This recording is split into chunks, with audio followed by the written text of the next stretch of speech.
అందరికీ నమస్కారం. ఒక విషయం గురించి గవర్నమెంట్ దృష్టికి తీసుకెళ్తూ పదే పదే ఆ విషయం గురించి చర్చిస్తూ యాక్షన్ తీసుకోండి అనేసి నేను చెప్తుంటే యాక్షన్ తీసుకోకపోగా నువ్వు ఏం చేసుకుంటావో చేసుకో, నువ్వు ఏం చేయగలవో మేము చూస్తాము అని వెటకారంగా వ్యంగ్యంగా బిహేవ్ చేస్తుంటే ఇంకెందుకు పార్టీ రూల్స్ అండ్ రెగ్యులేషన్స్ అవన్నీ అవసరం లేదు కదా. నేను అరవ శ్రీధర్ గురించి మాట్లాడుతున్నా. మొన్న పార్టీ కండువా వేసుకున్నాడు, నిన్న పార్టీ కార్యాలయానికే వెళ్ళి మీటింగ్ పెట్టుకున్నాడు.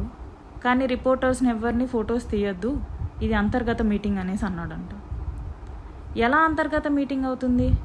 నీకు అసలు పార్టీ కార్యక్రమాలకే అలో లేనప్పుడు నువ్వు పార్టీ కార్యాలయానికి ఎలా వెళ్తావు?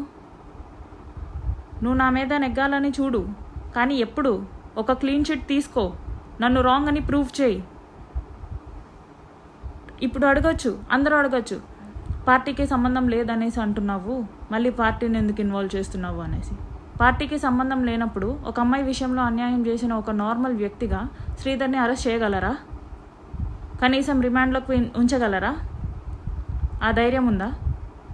ఎవ్వరికీ లేదు. ఎందుకు లేదు?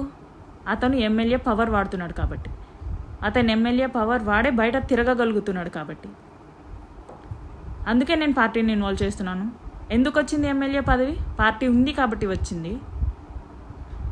పవన్ కళ్యాణ్ గారు ఒక కమిటీ వేసినప్పుడు ఆ కమిటీ నీకు ఎటువంటి రిపోర్ట్ ఇవ్వకపోతే నువ్వు ఎలా బయట తిరుగుతావు?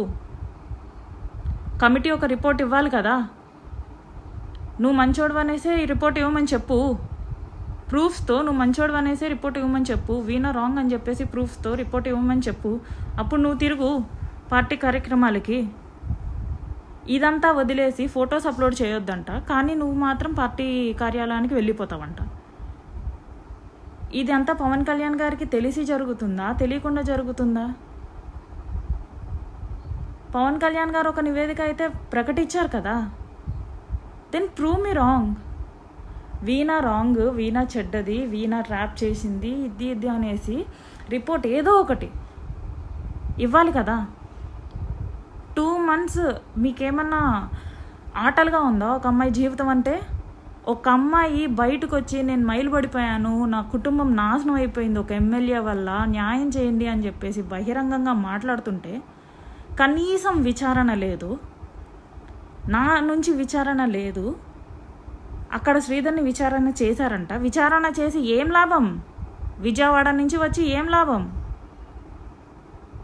కమిటీ రిపోర్ట్ ఇవ్వకుండా అతన్ని బయట కార్యక్రమాల్లోకి ఇన్వాల్వ్ చేయాలి అనుకుంటే మీరు సమాజానికి కానీ ప్రజలకు కానీ ఏం తెలియజేస్తున్నట్టు? అంటే ఇలా ఎవరి విషయంలో అయినా సరే, అమ్మాయిల విషయంలో అయినా సరే, ఆడవాళ్ళ విషయంలో అయినా సరే, ఇలా చేసే ఒక ప్రజాప్రతినిధిని కానీ ఎవరినైనా కానీ మీరు సపోర్ట్ చేస్తున్నట్ట, మెల్లిగా ప్రజలకు అలవాటు చేస్తున్నట్ట. రేపు మీ కుటుంబాల్లో కూడా ఇలా జరిగితే ఏం చేస్తారు? మా పార్టీ అని చెప్పేసి ముడుచుకొని కూర్చుంటారా? నాకు తెలిసి ఇదంతా పవన్ కళ్యాణ్ గారికి తెలిసి జరుగుతుందో తెలియక జరుగుతుందో నాకు తెలీదు, కానీ I still believe in Pawan Kalyan garu. ఒక పార్టీ నివేదిక ఇవ్వకుండా ఎమ్మెల్యే అరవ శ్రీధర్ని పార్టీ ఆఫీస్లోకి అలో చేస్తున్నారు, పార్టీ కండువా వేసుకోవడానికి అలో చేస్తున్నారు, వాడు పబ్లిక్గా సోషల్ మీడియాలో పోస్టులు చేస్తున్నాడు, ప్రజల్లోకి వస్తున్నాడు అంటే దీన్ని మీరు ఏం మెసేజ్ ఇద్దామని చెప్పేసి స్టేట్కి? ఇటువంటి వాళ్ళు అమ్మాయిలకు అన్యాయం చేసినా సరే, అమ్మాయిల్ని రేప్ చేసినా సరే, అమ్మాయిల్ని మోసం చేసినా సరే మీరు వదిలేస్తారు, అంతే కదా? You exactly mean. నేనే అడుగుతున్నాను, నన్ను రాంగ్ అని ప్రూవ్ చేసో, శ్రీధర్ని రైట్ అని ప్రూవ్ చేసో ఒక రిపోర్ట్ ఇచ్చి విత్ ప్రూఫ్స్ ఒక రిపోర్ట్ ఇచ్చి పార్టీ కార్యక్రమాల్లో అలో చేయండి. ఇదంతా మానేసి మీరు ఒక విషయాన్ని హోల్డ్ చేసి పెట్టి మెల్లిమెల్లిగా ప్రజల్లో ఆ విషయాన్ని మర్చిపోయి చేసి అతన్ని మళ్ళీ ప్రజల్లోకి తీసుకొస్తున్నారు అంటే మీరు ఒక అమ్మాయికి ఏం చేశారండి? మీరు ఒక అమ్మాయికి అందరూ కలిసి కంకణం కట్టుకొని ఒక అమ్మాయికి సక్సెస్ఫుల్గా అన్యాయం చేశారు. కాదు మా పార్టీ ఇలా కాదు, మా పార్టీకి నియమ నిబంధనలు ఉన్నాయి అంటే ప్రూవ్ ఇట్. మా పార్టీలో సామాన్యుడైన ఒకడే, ప్రజాప్రతినిధి అయినా ఒకడే, మినిస్టర్ అయినా ఒకడే అని మీరు చెప్తారు కదా సార్. అమ్మాయిలకు అన్యాయం చేసేది పవన్ కళ్యాణ్ అయినా సరే వదిలేది లేదు అనేసి మీరే కదా సార్ చెప్తారు.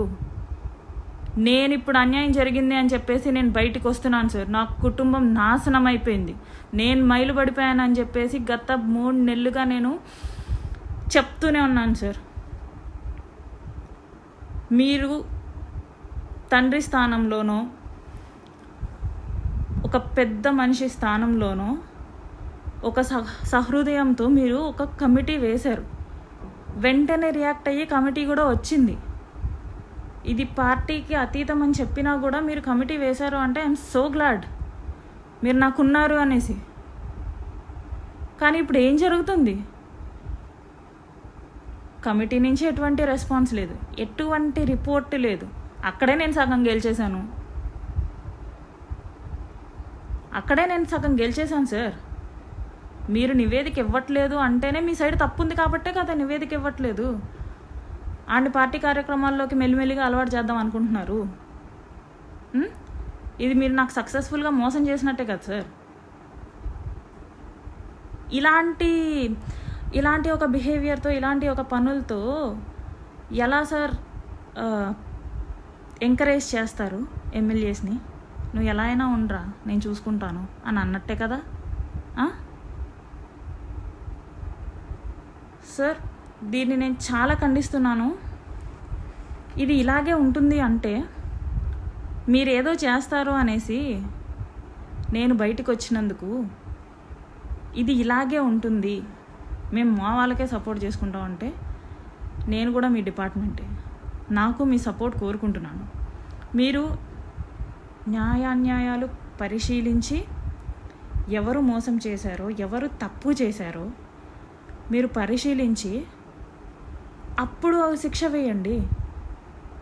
అప్పుడు నాకు శిక్ష వేయండి, నా తప్పు ఉంటే శ్రీధర్ని శిక్షించండి. అది మానేసి ఒక ఎమ్మెల్యే పవర్ ఉంది కదా అని చెప్పేసి మీరందరూ ఒక అమ్మాయికి అన్యాయం చేయడం ఏంటి సార్? చాలా తప్పు సార్.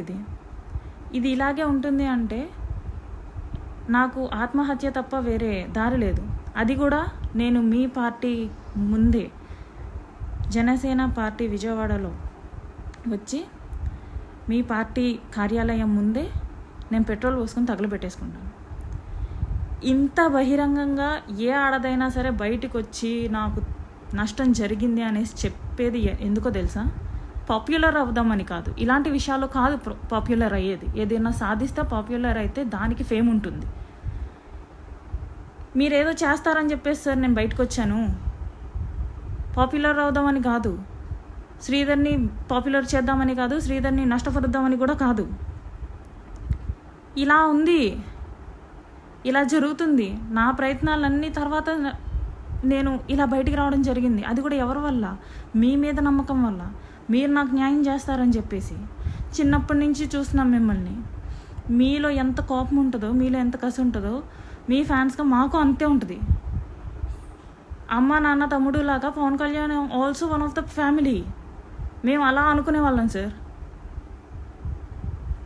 మీరున్నారనేసే నేను బయటికి రావడం జరిగింది. లేదు, మీరందరూ కంకణం కట్టుకొని నాకు అన్యాయం చేయాలి అనుకుంటే నేను మీ పార్టీ కార్యాలయానికే వచ్చి నేను ఆత్మహత్య చేసుకుంటాను సార్. ఇంకింతకంటే నాకు వేరే గత్యంతరం లేదు. చచ్చిన తర్వాత అయినా సరే వీణా గురించి ఆలోచిద్దామనేసి మీకేమన్నా అనిపిస్తుందేమో.